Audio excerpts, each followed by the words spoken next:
Hello students, and welcome to the next lesson in our AS level economics course. Today we're going to be looking at cross-elasticity of demand. What is XED? XED is another way of referring to cross-elasticity demand, which is the responsiveness of a change in demand for one good, which is labelled as good X, following a change in the price of good Y, which is another good. For example, let's say we have two goods, a PlayStation and an Xbox. Now, the cross-elasticity demand would be the responsiveness of a change in demand for perhaps the PlayStation if the Xbox changes in price. Now, you could assume that if the Xbox reduces its price, more people are going to prefer to buy the Xbox rather than the PlayStation because it's cheaper. As a result, the demand for the PlayStation will decrease, and this is the responsiveness of this change of demand, hence being cross-elasticity demand. So how do we calculate XED? We can calculate the cross-elasticity demand using this formula. It's the percentage change in quantity demanded of good X, following the percentage change in price of good Y. For example, let's calculate the cross-elasticity demand in this example.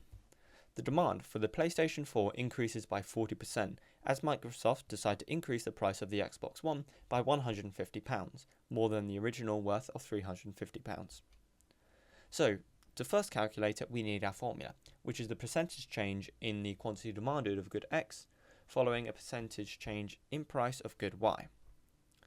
So we take the quantity demanded of X, and this was plus 40% because it says that the demand for the PlayStation 4 increased by 40%.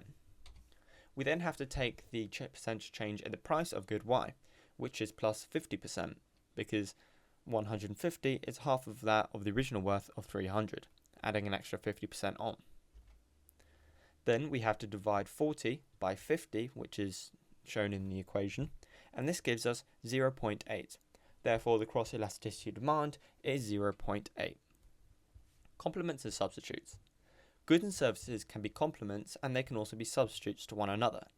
The cross-elasticity demand will tell us if these two goods are either complements or substitutes.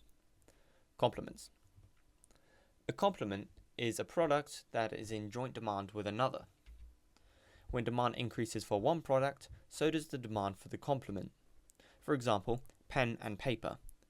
If demand rises for pens, they'll probably also rise for paper as well, because you need the two to complement each other when you're using them. Substitutes.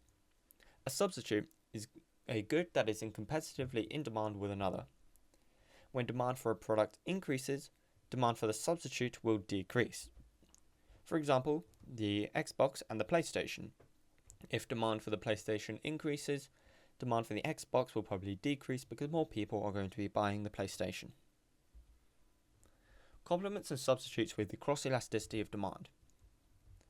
If the cross-elasticity gives a positive value, the two goods are substitutes. However, if the cross-elasticity demand gives a negative value, the two substitutes are going to be complements. If the value is 0, it is an independent good. An independent good is a good that has either no complements and no substitutes. Here you have some questions on the cross-elasticity demand. Have a go at attempting these on another sheet of paper by pausing the video to give yourself time. Hit play whenever you're ready to see the answers.